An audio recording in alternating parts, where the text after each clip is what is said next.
अस्सलाम वालेकुम। आज मैं बात करूंगा लोअर हाई कोर्ट के पार्ट 2 के मुतालिक। पहले हम इसके 3 चैप्टर डिस्कस करेंगे। पहला चैप्टर है जी फैमिली कोर्ट्स के मुतालिक, दूसरा है इनका इंसॉल्वेंट एक्ट के मुतालिक, तीसरा चैप्टर है रिसीवर के मुतालिक। बेसिकली जो प्रोसीजर है लोअर हाई कोर्ट के रूल्स का, वो बेसिकली सिविल कोर्ट्स के लिए है। सिर्फ पार्ट 5 जो है वो सिर्फ मखसूस है हाई कोर्ट्स को डील करने के लिए, और यही रूल इम्प्लीमेंट होता है इस्लामाबाद हाई कोर्ट के लिए भी। अब दूसरी जानब हम बात करते हैं फैमिली कोर्ट्स के केसेस को किस तरह देखा जाता है। असल में जो गार्डियन वार्ड एक्ट है उसका सेक्शन 5, 6, 7 और 17 और 25 ये कस्टडी ऑफ माइनर को डील करता है कि किस तरह गार्डियन को अपॉइंट किया जाता है माइनर की वेलफेयर के लिए। यहाँ सवाल पैदा होता है कि किस तरह कोई शख्स माइनर के गार्डियन बन सकता है। सिंपल एक दरख्वास्त देनी होती है फैमिली कोर्ट में गार्डियन बनने के लिए। हाँ, ये ज़रूरी है कि वो उसका ब्लड रिलेटिव हो, अदरवाइज उसके लिए फिर एक मखसूस प्रोसीजर है। अगर दूसरी तरफ मैं बात करूं उसकी प्रॉपर्टी के मुतालिक, तो प्रॉपर्टी के सिलसिले में आमतौर पर अदालतें जो है गार्डियन को अपॉइंट करती हैं कि एक स्पेसिफिक अकाउंट ओपन कराएं और उसमें वो उसकी वाजिबात और दूसरे तरीके जो है उसके मखसूस किए जाएं। अदरवाइज जो दूसरे इसमें लवाजमात आ जाते हैं वो इससे ज़रा हट के हैं। दूसरी जानब अगर हम बात करूं कि फैमिली अगर फीमेल का कोई मसला है, बड़ी सोचो विचार के बाद अदालतें इस फैसले पर पहुंचती हैं कि फीमेल की कस्टडी किसको देनी चाहिए, क्योंकि वो ये ज़रूरी है कि उस देखी जाएगी कि उसकी जो है वेलफेयर किस गार्डियन के हिसाब से उसकी ठीक होगी।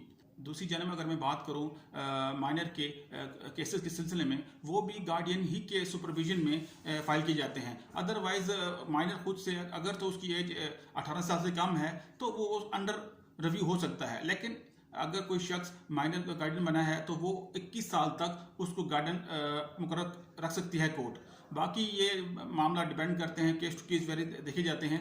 तो ये थी ये पहले ये दूसरे चैप्टर के ये तमाम तफसीलात। अब मैं बात करूँ इंसॉल्वेंट जो है पर्सन जो मकरूज होता है या किसी के कर्ज अदा नहीं कर सकता। यहाँ पे मैं दो चीज़ें बहुत अहम हैं इस एक्ट में। जो एक्ट है इंसॉल्वेंट एक्ट 1920 का, इसमें जो कोर्ट ये देखती है कि जो मकरूज है किसी शख्स का, उसको कैसे अदायगी की जाए। आसान अल्फाज में अगर मैं इस सेक्शन का रिव्यू करूं तो मुख्तसर करक ये निकलता है, मिसाल के तौर पे अगर कोई गवर्नमेंट सर्वेंट इंसॉल्वेंट हो गया तो उसको नोटिस जो अदालतें भेजती हैं वो through head of department through भेजती हैं। चाहे वो आप उसकी सैलरी सीज करें या जिस तरह भी उनको पैसे रिकवर होते हैं, तो वो जो भी डिपार्टमेंट मुनासिब ख्याल करे उस हिसाब से वो कर लेते हैं। अब अदालतों का काम जो ये है, इस सिलसिले में अगर कोई प्राइवेट शख्स है या कोई प्राइवेट फर्म्स है तो उसके लिए अदालतें आमतौर पर जो रिसीवर को अपॉइंट करती हैं वो उनकी प्रॉपर्टी की पूरी तफसीलात जमा कराती हैं। बरकत ये रिसीवर को अपॉइंट करने का एक पूरा तफसीर से बयान हुआ है चैप्टर 5 में। बेसिकली जो रिसीवर जो अपॉइंट होता है, ऑफिशियल रिसीवर जिसे कहते हैं, वो अदालतें नॉर्मल तौर पर किसी भी एडवोकेट को जो प्रैक्टिसिंग लॉयर होता है उसको अपॉइंट करती हैं। उसका तरीका यह है कि सबसे पहले वो 30,000 की सिक्योरिटी अमाउंट है जो भी ऑफिशियल रिसीवर जो अपॉइंट होता है अदालतें करती हैं उसको अपने अदालत के अकाउंट में जमा करानी होती हैं। उसके बाद उसके लिए अपॉइंटमेंट लेटर है। मैक्सिमम अदालतें एक एडवोकेट को कम से कम 5 साल की मुद्दत तक तैनात करती हैं। उससे पहले भी वो टर्मिनेट कर सकती है, लेकिन वो कंडीशंस हैं अदालत के पूरी को साइड जो कंडीशन दी गई हैं, आया पूरा उतरता है कि नहीं उतरता, तो ये है लवाजमात। बाकी उसकी एक पूरी मुकम्मल सैलरी होती है उसको 2-3 स्टाफ दिए जाते हैं, उसके स्टेशनरी का है, जिस तरह ऑफिस में पूरी डेकोरम है उसको तमाम चीज़ें उसको लवाजमात पूरी की जाती हैं। एक ऑफिशियल रिसीवर अदालत से हिदायत लेते हुए किसी भी शख्स का विजिट किसी भी जगह या किसी भी शख्स को उसका अकाउंट, उसका बैंक स्टेटमेंट वेरीफाई कर सकता है।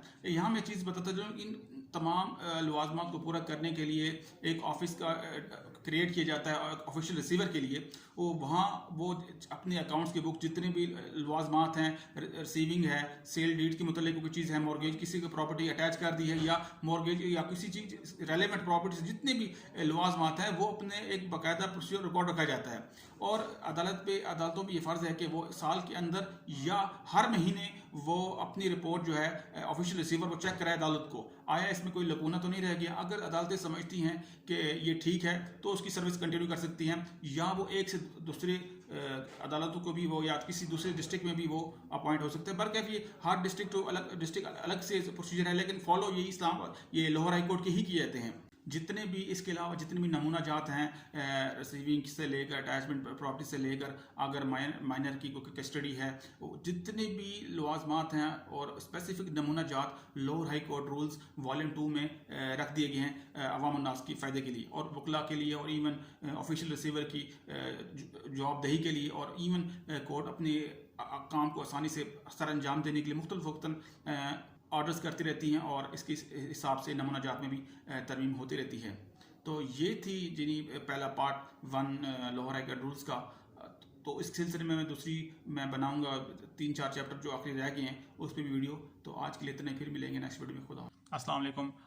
आज मैं बात करूंगा lower high court rules volume 2 के मुतालिक।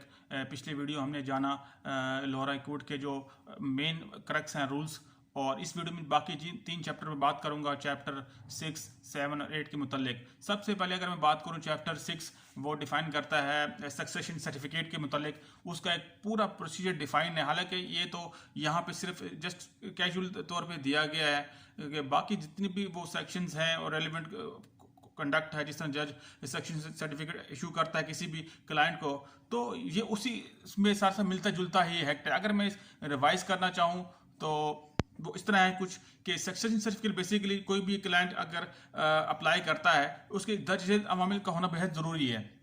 उनमें से पहला एक अमल ये है कि जो भी डीज है, जो भी महरूम शख्स है, उसके वर्सा एक सादा कागज़ पे एप्लीकेशन देंगे, साथ उसका डेथ सर्टिफिकेट प्लस नादरा से डिक्लाइन सर्टिफिकेट मुहैया करेंगे और इसके साथ साथ वो वर्सा की डिटेल, उसकी प्रॉपर्टी की डिटेल और उसके जितना भी उसका शजरा है अगर ख़ानदान का, वो भी में मुंसलिक करना लाजमी है।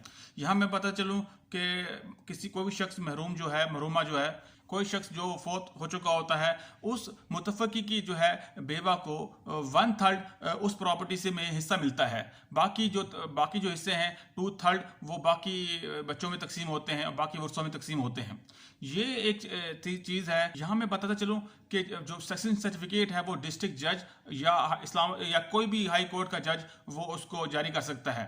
ये एक थी चंद एक मखसूस ग्राउंड, और इसी ग्राउंड्स के अगर अब हम बरक्स देखें तो कोई शख्स अगर सही समझता है कि किसी को सक्सेशन सर्टिफिकेट गलत इशू हो गया है तो इसको रिवोक के लिए भी एक एप्लीकेशन देगा कि इसने मिस रिप्रेजेंट किया है, अदालत में फ्रॉड किया है, तो वो फ्रॉड की वजूहात की बना पर उसका जानशीनी का सर्टिफिकेट कैंसिल कर सकते हैं। अब दूसरे मैं बात करूं चैप्टर 7 की, ये भी वसीयतनामा है, डील करता है जैसे कि वसीयत एक्ट है उसमें, तो इसमें तमाम चीज़ें उसी से ली गई हैं। बस चंद एक ज़रूरी जो प्रोसीजर है अडॉप्ट करने का अदालत का वो सेम रखा गया है। अगर मैं बात करूं चैप्टर 8 की, तो वो कोर्ट्स की अकाउंट से रेलिवेंट है, जितनी भी प्रोसीजरिंग होती है अकाउंट से relevant, cash book, dead stock register और ज़रूरी अमामिल जो अदालतों में मुसल को चलाने में कारफरमा होते हैं। तो ये था हमारा आज का टॉपिक और उम्मीद करता हूँ आप लोगों को पसंद आएगा। तो फीडबैक ज़रूर दीजिएगा। खुदा हाफिज़।